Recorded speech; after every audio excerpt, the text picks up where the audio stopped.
विद्यार्थियों, हम पढ़ रहे थे 10वां पाठ जिसका शीर्षक है नीति नवनीतम। इसके अंतर्गत विद्यार्थियों हमने 3 श्लोकों का अध्ययन कर लिया था, यानी कि आज हम पढ़ने वाले हैं चतुर्थः श्लोकः, चौथा श्लोक। विद्यार्थियों, पिछले श्लोक में हमने जाना कि माता पिता और आचार्य के अनुकूल यदि हम कार्य करते हैं, हम का मतलब यहाँ है सभी व्यक्ति या सभी विद्यार्थी, तो उसके जीवन में होने वाला जो तप है, जो कार्य है, उस कार्य का फल उसे मिल जाता है। ठीक है विद्यार्थियों, और इस वीडियो के अंत में, यानी कि पिछले वीडियो के अंत में मैं आपको कुछ प्रश्न देके गया था जिनके उत्तर आपने उत्तर पुस्तिका में लिख लिए होंगे।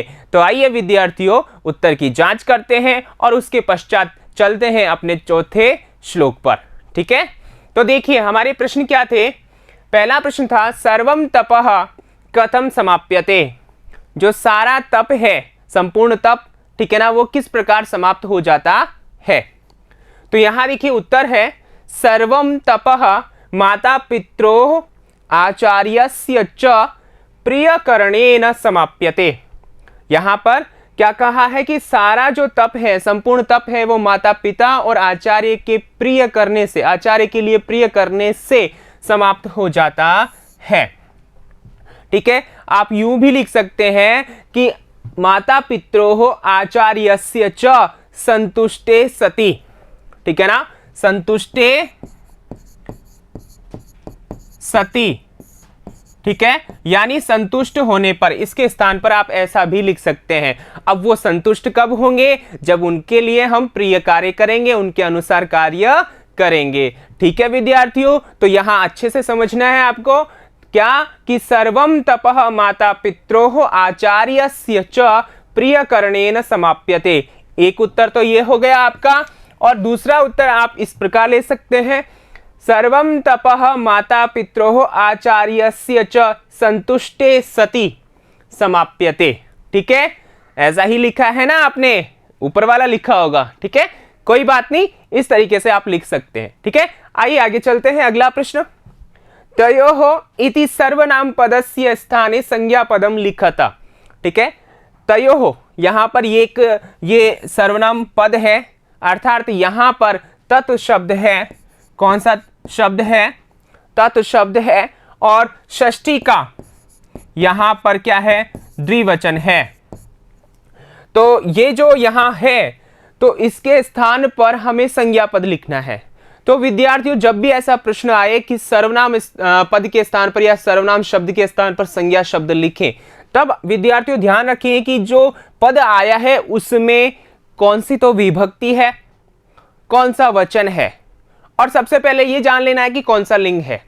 ठीक है ना, तो तीनों चीजें जानने के बाद देखिए क्या चीजें कि यहां पर आप जान लीजिएगा कि कौन सा लिंगम यानी लिंग है, ठीक है, कौन सी विभक्ति है, ठीक है, और कौन सा वचन है। ये 3 चीजें जानने के उपरांत ही आप उत्तर दें। अब यहां पर देखिए हमने जान लिया कि तत् शब्द है, षष्ठी है और द्विवचन है।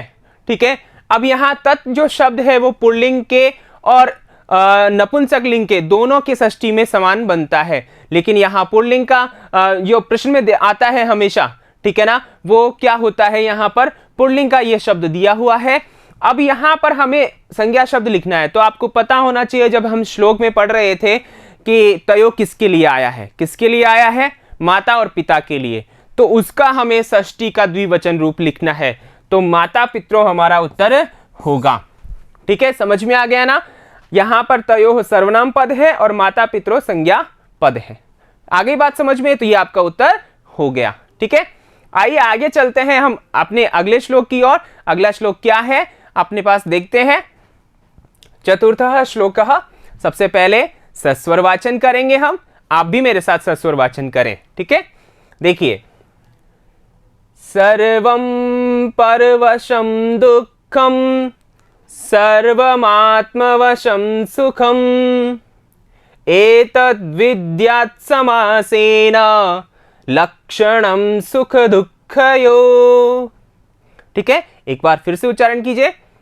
सर्वं परवशं दुःखं सर्वमात्मवशं सुखं एतत् विद्यात् समासेन लक्षणम सुख दुःखयो। ठीक है, श्लोक को उच्चारण करने से ही पता लग रहा है कि यहां पर किसकी बात की जाने वाली है या किस विषय में चर्चा की जाने वाली है।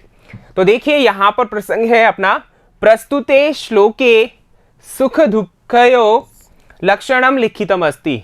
प्रस्तुत श्लोक में सुख और दुख का लक्षण लिखा गया है यानी बताया गया है। अब सुख क्या होता है और दुख क्या होता है? विद्यार्थियों, आपके मन में ऐसा जिज्ञासा आ रही होगी कि ये तो हम जानते हैं, ठीक है ना, आप जानते हैं ना कि सुख कब दुख कब। जी हाँ, आप जानते भले ही हैं, आप महसूस करते हैं, लेकिन वास्तव में संक्षिप्त रूप में परिभाषा क्या है सुख और दुख की, वो यहां पर बताया है। तो आइए हम जानते हैं सुख और दुख की परिभाषा क्या है। इससे पहले जानते हैं कठिन शब्दार्थ, ताकि श्लोक को अच्छे से समझ सकें आप। देखिए यहां पर परवशम का मतलब है दूसरे के नियंत्रण में होना, ठीक है, या पराधीन होना, परतंत्र होना, ठीक है। आत्मवशम का मतलब स्वयं के नियंत्रण में होना, अर्थात स्वाधीन या स्वतंत्र होना, ठीक है। विद्यात यानी जानना चाहिए, ठीक है। समासेन संक्षेप में, संक्षिप्त रूप में, छोटे रूप में, लघु रूप में। लक्षणम लक्षण या परिभाषा, ठीक है ना। सुख दुःखयो सुख व दुख का, ठीक है। आइए पुनः चलते अपने श्लोक की ओर। श्लोक में अपन एक एक जो शब्द है उसका अर्थ जानते हुए आगे बढ़ते हैं। ध्यान दीजिएगा विद्यार्थियों, अर्थ आप समझिएगा, लिखिएगा कॉपी और मस्तिष्क में, ठीक है। आइए पढ़ते हैं। सर्वम है यहां पर, सर्वम का मतलब है सारा, ठीक है ना, सब। परवशम, परवशम का मतलब है दूसरे के वश में होना, दूसरे के नियंत्रण में होना या परतंत्र होना। दुखम, दुख होता है, यानी कि आपकी सारी वस्तुएं या सारी बातें, सारी चीजें जो है अगर किसी दूसरे के हाथ में नियंत्रित है तो आपको दुख होगा या आप दुख में हैं, ठीक है। मतलब यहां यह कहा है कि सर्वम परवशम, सब कुछ अगर दूसरे के अधीन है तो दुख उत्पन्न होगा या दुख कहते हैं उसे, ठीक है। समझ में आ रही ना बात। सर्वमात्मवशम सुखम, सर्वमात्मवशम, इसको देखिए, इस पद को हम अगर ऐसा समझें, सर्वम आत्मवशम, ठीक है। तो सर्वम यानी सब कुछ, ठीक है। आत्मवशम का मतलब खुद के नियंत्रण में अगर होता है तो वह सुख है, ठीक है। सुखम, वह क्या है? सुख है, ठीक है। विद्यार्थी आपको समझना है कि परवश का मतलब है पराधीन। देखिए घर में या परिवार में कहीं भी आप जाएंगे या आप अपने ऊपर लेकर के देखेंगे विद्यार्थियों, यदि आपका कोई कार्य आप स्वयं करते हैं, अपने विश्वास के साथ करते हैं, अपने नियंत्रण में रखकर करते हैं, तो आपको परेशानी नहीं होती, आपको आपका कार्य संपूर्ण मिलेगा, अर्थात सही तरीके से मिलेगा, तो आपको खुशी होगी। खुशी का मतलब सुख होगा, ठीक है। और यदि आप कोई कार्य किसी दूसरे के नियंत्रण में छोड़ देंगे, जैसा कि बच्चे अक्सर आप करते हैं कि मेरा काम तू कर दे, ठीक है ना, समझ में आ रहा है ना। ऐसा आप कहते हैं, घर में भी ऐसा कहते हैं, तो आप दूसरे को क्यों कहते हैं? दूसरे के नियंत्रण में क्यों हो? अगर कोई दूसरा कहे कि बेटा ये मतलब ऐसा कर, ठीक है, तो दूसरे के इशारों पर अगर आप चलते हैं तो आपको दुख का क्या होगा, मतलब दुख भोगना पड़ेगा। तो यही बात यहां पर कहा है, ठीक है। तो एतत् विद्यात, ऐसा जानना चाहिए। एतत् विद्यात, यहां पर इसको ऐसा समझें आप, एतत् विद्यात, ठीक है। एतत् का मतलब यह, विद्यात यानी जानना चाहिए। समासेन का, समासेन का मतलब है संक्षिप्त रूप में। लक्षणम, लक्षण, सुख दुख, सुख दुख का ये संक्षिप्त में लक्षण जानना चाहिए, ठीक है।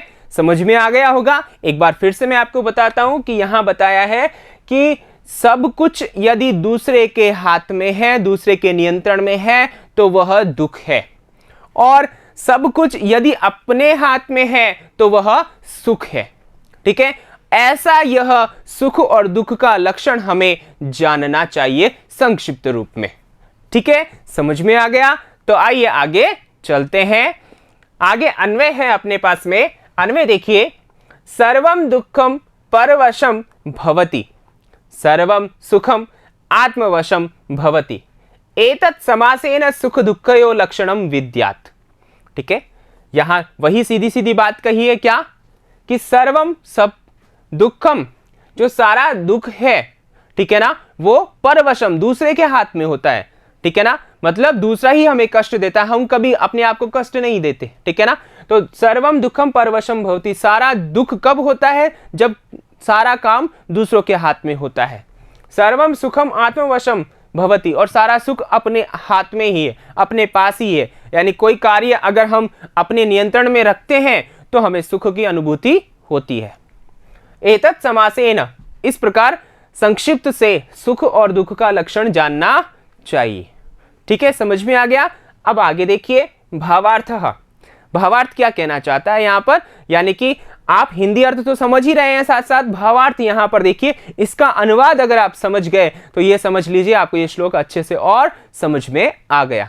ठीक है, तो ध्यान से देखिए, आचार्यः मनुः उक्तवान् यत् पराधीनम एव दुःखम अस्ति, स्वाधीनता एव सुखम अस्ति।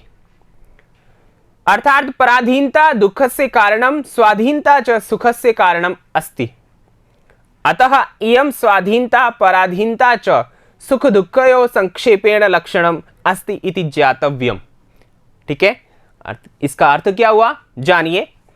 आचार्य मनु, आचार्य मनु कौन, जिन्होंने मनुस्मृति लिखी, और मनुस्मृति इन्होंने लिखी, 12 अध्याय हैं उसमें, और ये जो हम श्लोक पढ़ रहे हैं ये सारे श्लोक मनुस्मृति से ही लिए गए हैं। इसलिए यहां लिखा कि आचार्य मनु उक्तवान, आचार्य मनु ने कहा, क्या कहा, यत् कि पराधीनम एव दुखम अस्ति, पराधीन होना ही, ठीक है, पराधीनम एव दुखम, यानी पराधीन होना ही क्या है, दुख है। ठीक है, यहां पर विद्यार्थियों पराधीनम एव, इसकी जगह अगर आप ये भी पढ़ें पराधीनता, ठीक है, पराधीनता एव दुखम अस्ति, दूसरे के अधीन होना ही क्या है, दुख होना। ठीक है ना, तो पराधीनम की जगह आप क्या पढ़े, पराधीनता पढ़े। ठीक है, समझ में आ गया, ये उपयुक्त शब्द होगा यहां पर। तो आचार्य मनु कहते हैं कि पराधीनता ही दुख होता है, दूसरे के अधीन होना ही दुख है। स्वाधीनता एवं सुखम अस्ति, और स्वाधीनता क्या है, सुख है। ठीक है, अर्थात यहां पर देखिए पराधीनता दुख से कारणम अस्ति, पराधीनता यानी दूसरे के अधीन होना दुख का कारण है। ठीक है, स्वाधीनता च, और स्वाधीनता जो है सुख से कारणम अस्ति, सुख का कारण है, यानी परतंत्र होना दुख का कारण है और स्वतंत्र होना सुख का कारण है। आ गई बात समझ में बच्चों। तो यहां पर देखिए, अतः इसलिए इयम स्वाधीनता पराधीनता च, यह स्वाधीनता और पराधीनता जो है, स्वतंत्रता और परतंत्रता जो है, सुख दुःखयो, सुख दुख का संक्षेपेण, संक्षिप्त रूप में, ठीक है ना, छोटे रूप में, लक्षणम अस्ति, लक्षण है, इति ज्ञातव्यम, ऐसा जानना चाहिए, ऐसा समझना चाहिए। आ गई बात समझ में विद्यार्थियों। मतलब सीधी सी बात है कि अगर हम पराधीन हैं तो दुख का हमें आएगा, या दुख का भागी हम बनेंगे, और यदि हम स्वाधीन है, स्वतंत्र हैं, तो सुख के भागी होंगे। ठीक है, तो आइए आगे चलते हैं। इस श्लोक के कुछ प्रश्न बन जाते हैं जो कि आपको अपनी उत्तर पुस्तिका में लिखने हैं। कौन से हैं प्रश्न देखिए। पहला है दुःखस्य किम लक्षणम, ठीक है, सुखस्य किम लक्षणम। तीसरा है दुःखस्य कारणम किम भवति। चौथा है सुखस्य कारणम किम भवति। ठीक है, ये 4 छोटे छोटे प्रश्न हैं, आप इनके उत्तर अपनी उत्तर पुस्तिका में दीजिए। उम्मीद करता हूं कि आपको ये श्लोक समझ में आया होगा और आपने अच्छे से लिखा होगा इसका हिंदी अनुवाद। ठीक है, आइए आगे बढ़ते हैं, अगले भाग में फिर मिलूंगा, तब तक के लिए धन्यवाद।